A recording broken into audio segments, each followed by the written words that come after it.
This week on The Travel Show. Fire and fairness on a Scottish island. I'm a woman and I have a daughter who's 3 and I would love to see her participate on her own terms. Fancy a holiday for free? Well, almost. We're looking at canny ways to travel on the cheap. I was earning very good money putting frozen pies in the box. You can absolutely fund all this travel just by moving around and working. And the final curtain at Broadway's longest running show. This is the first show I ever saw on Broadway, and it is my Broadway debut, so it's a beautiful, beautiful full circle moment for me.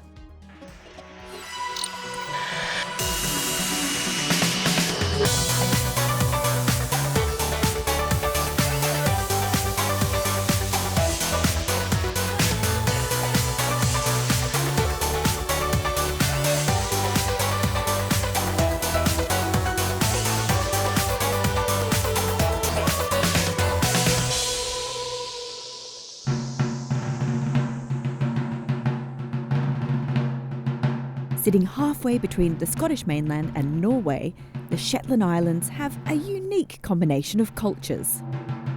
And today, the sleepy town of Lerwick is facing an invasion from a long dormant foe. The Vikings.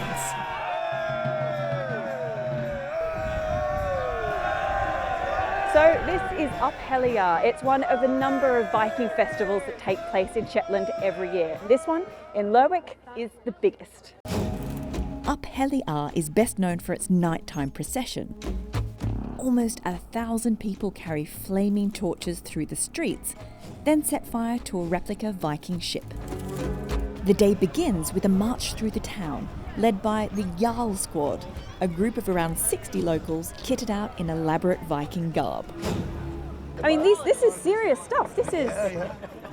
So, who makes these? Almost all of it was done in Shetland, and then there was a design committee in the squad. What kind of money are we talking for an individual kit?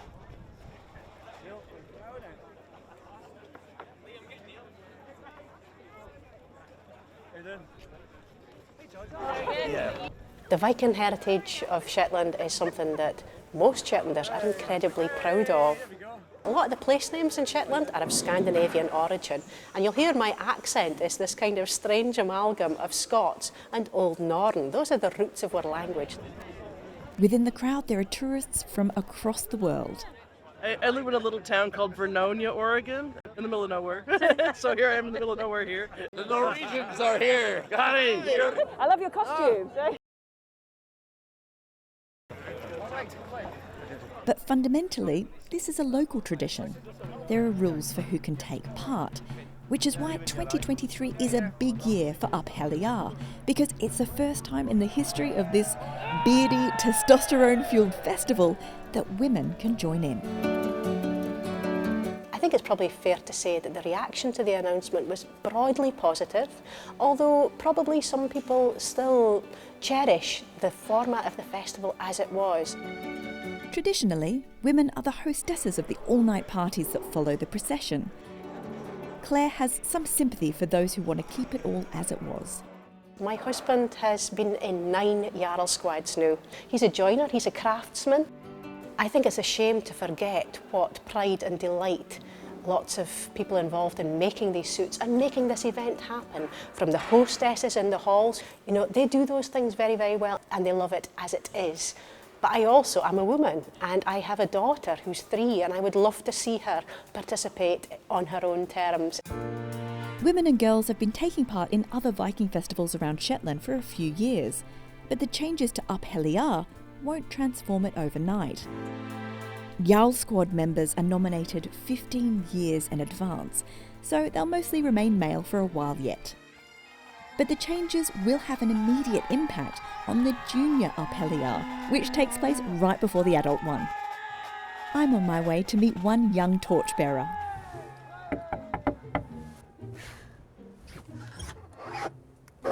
Hello. Hi there. Hi there, I'm Krista. Come in. You must be Joni? Yeah. So can you walk along the route with Joni as well? Oh, that's great. Joni's one of around 30 girls who'll be taking part for the first time. What are you looking forward to most? Probably throwing the torch into the galley. The torch might get a bit heavy to carry, so we've made these tins where you put it in so it like lifts some of the weight off of you. Brilliant. What was it like for you to get the news that women and girls could be included for the first time? Was that quite an exciting thing to find out? Yeah, so I think it's just nice to everyone getting the opportunity, especially the young ones, like Joni and her friends. Yeah, I'm really happy. It's really good that they're letting girls take part in the Lerwick one. Which is brilliant. And can you imagine yourself taking part in the future and becoming a member of the Jarls squad? Yeah. Would you like to wear the armour? As the day draws to an end in Lerwick, the festivities start to heat up. I'm standing here with a lot of proud parents as the members of the junior procession light up their torches and get ready to set off across town. Well, hopefully we can catch sight of Joni. Behind the Jarls squad, the other revellers are dressed not in Viking gear, but in fancy dress. And sure enough, we see lots of girls taking part, including Joni. Not long after the junior procession, it's the grown-ups' turn. We light the torches on the marches and the rolling drums. Awake the mighty memories of heroes at the dawn. The waves are rolling on. The atmosphere is brilliant. You've got their singing, lots of shouting. They've turned off the street lights, so you've just got this torchlight around, but you do have to be a bit cautious because if a gust of wind comes by, the embers fly from the torches and land on your clothes. So you're going to be vigilant or you'll go home with a few holes. As the adult procession passes by, we don't see many women taking part. But any controversy hasn't stopped crowds of people turning out to watch. Did you have any feeling yourself about girls being able to participate? Yeah, well, our boys are involved. If we would have had two girls, I suppose we'd have been keen that they could be involved as well. After a circuit, the procession files into a local play park. You've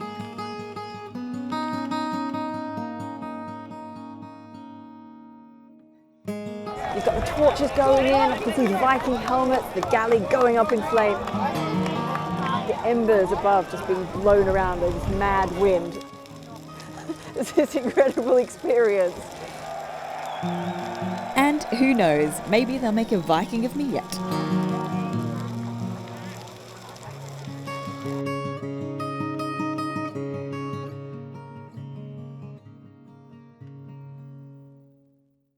And if you're thinking of heading to Shetland anytime soon, here are some travel show tips to help you plan your trip. Getting to this remote island is easier than you think. Northlink ferries run overnight services 7 nights a week, from Aberdeen on the Scottish mainland or Kirkwall in Orkney. It will take you over 10 hours though, so if the romanticism of waking up somewhere new doesn't cut it, then you might prefer the ease of flying, which will only take a couple of hours from most UK cities. It's partly this remoteness of Shetland that's allowed for its many archaeological sites to survive for centuries. There's over 5,000 years of human history scattered across the islands, and Clickimin is a good place to start. These ancient roundhouses are unique to Scotland, and despite intense scrutiny, their origins are shrouded in mystery. And if you're planning to travel to Shetland when the days are longer, then try to catch the annual boat race. The event sees sailors take to the waters to do what they do best and compete against fellow islanders. This year it takes place on June 25th.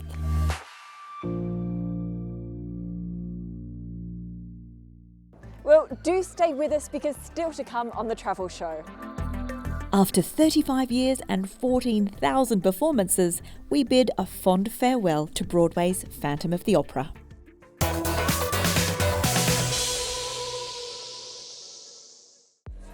Here in Shetland, the fires may have died down, but the night is really just getting started. Squads and spectators will come to public spaces like this school, where they'll refuel with some food and, let's face it, probably a drink or two before heading on through for a bit more good old-fashioned Viking revelry.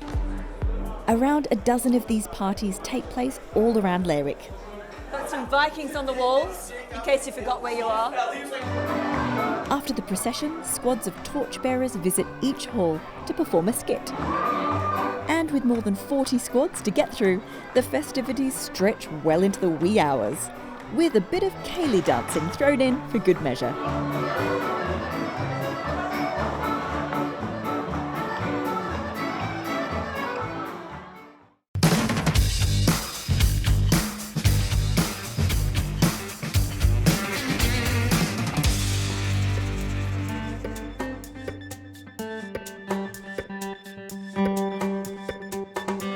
My name is Jamie Clark, and this is the village of New Ash Green, where I live in the southeast of England with my grandmother. Yeah, not too bad. Anything good in the paper? There might be more interesting places in the world to see, but this is where my friends and family are. This is home. After 2 years of uni, it was a 3-year course, I condensed it into 2. I was shattered by the end because it was so relentless, and I just needed a break. So my mum suggested applying for a job at a summer camp near Scranton, Pennsylvania in the USA, after a cousin of mine had done it, and he'd had a great time.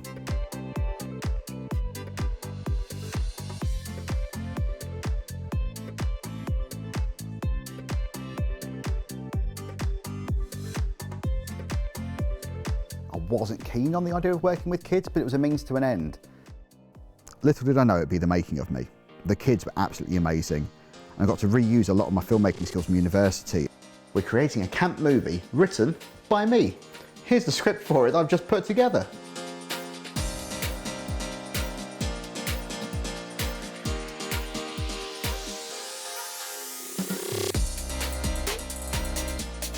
And I went back, did 4 more summers after my first one because I just loved it so much. Especially because at the end of the day, you finish your final day at camp, you get paid, just wallet of cash, and then you've got 30 days to leave the country.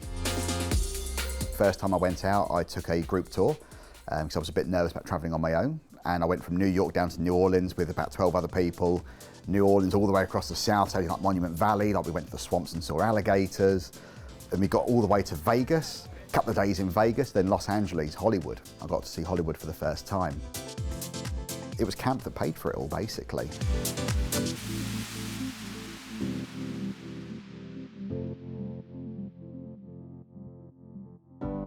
And unlike camp where you're going to do that job, in Australia you've got the working holiday visa, and that opens up a lot of doorways.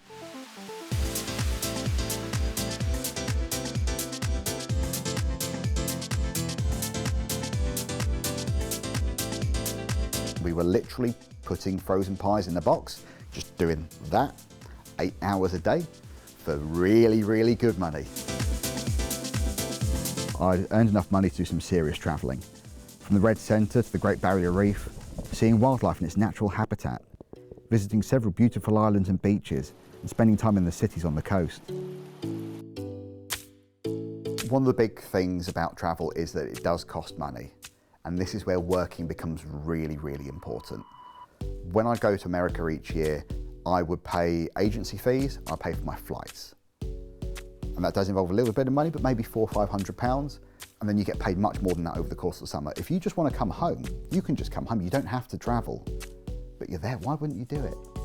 And then Australia, yes, the flights were a bit more expensive again, but I was earning very good money putting frozen pies in the box, which kept me funded for months. 3 months of work, I could live out there by being frugal, but you can absolutely fund all this travel just by moving around and working. And that's the life. That's the life.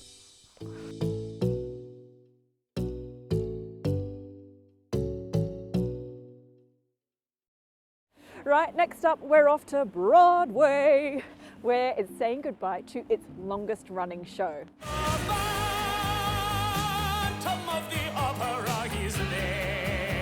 It's 35 years since the musical Phantom of the Opera opened in New York, breaking records and hearts along the way. So we went in to capture some of the magic as it prepares to take its final bow.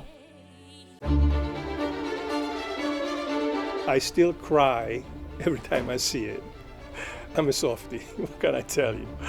It has permeated every aspect of pop culture, and I think there's very few musicals that can do that. It has been a part of my life for almost half of my adult life. Somehow I thought that the show would be running when I was gone. It's hard to put into words because I love what I do.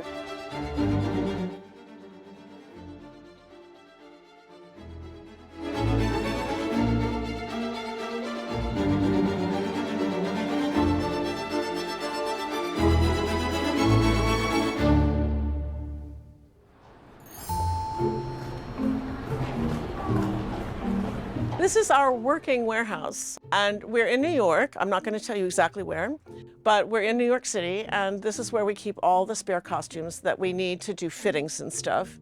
My name is Sam Fleming. I'm the associate costume designer for Phantom, and I've been with the show since 1989. We did a count about 4 or 5 years ago, I think, and at that point we determined there were like 7,000 individual costume pieces here. So there's a lot. And we didn't even count the hats and shoes. This is meant to set the stage for everything that you're about to see for the next 2 hours and 20 minutes. It's sort of like this is the level of decor and texture.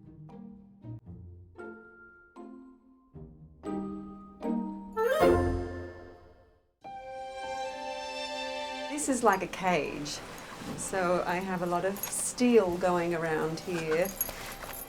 But it makes me very upright, which is great.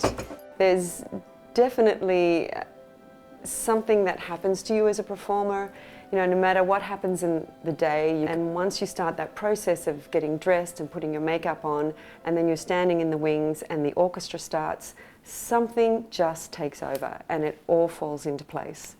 I guess it's theatre magic.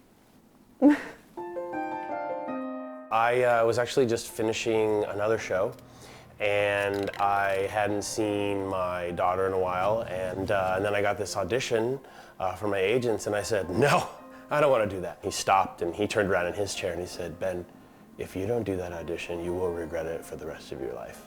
And I figured a good way of getting out some emotions was to like tell my daughter how important it would be if I were to get the job. And I like kind of got the panic attack out of my system, and literally my phone rang and it was my agent telling me I had gotten it. And it's a frustrating thing because the costs have risen since the post-pandemic world. So the show closing is very bittersweet.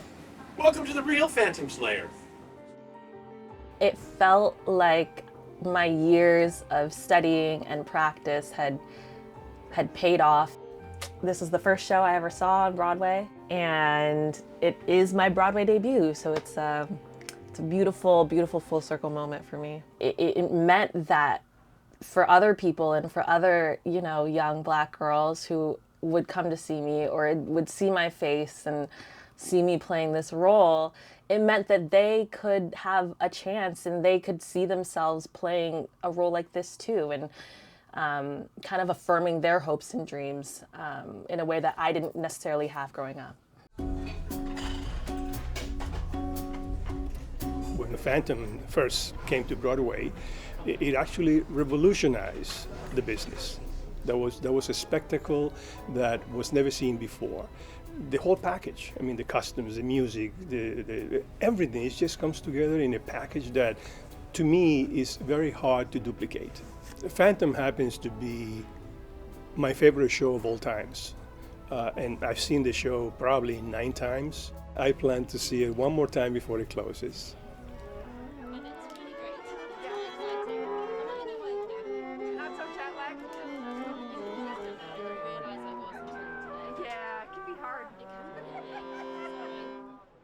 You have to be able to close out one's mind from other distractions, but the moment you lose focus, mistakes can happen. That's where I'm falling, on those notes.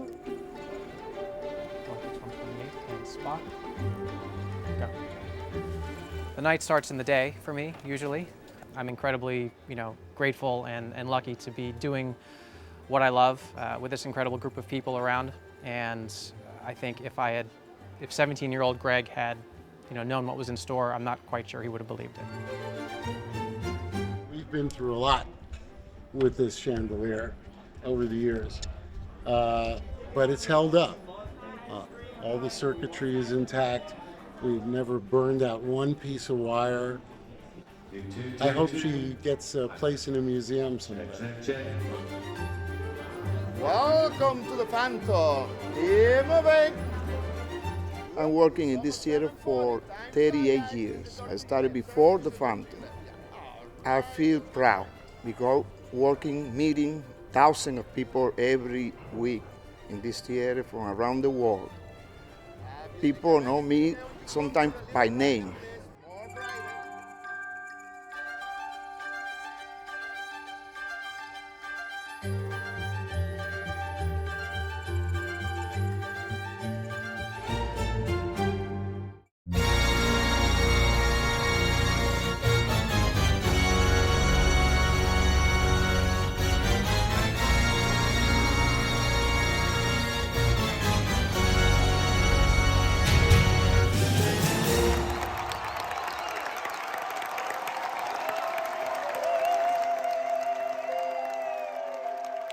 Coming closer now to these final performances, I feel an enormous amount of gratitude, and I feel honored. It's just, there's nothing not to love about it. It's all challenging and it's all wonderful, and I'm just so lucky to be able to work on it. I do feel like Broadway's losing part of its foundation with the show closing. I don't know how I'll feel the day after the final performance. It's going to be an emotional journey. Pride is an understatement as to what I would feel. This show is much bigger than the rest of us. And it has been a wonderful, wonderful ride indeed.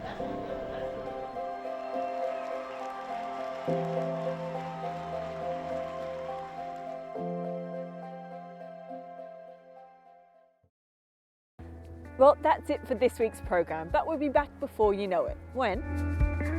Lucy explores Brixton in South London to find out how 75 years ago, the arrival of one ship from the Caribbean changed this corner of the capital forever. We've got the jerk drum, we've got the pans, we've got the fire. It just screams Caribbean, and I love it.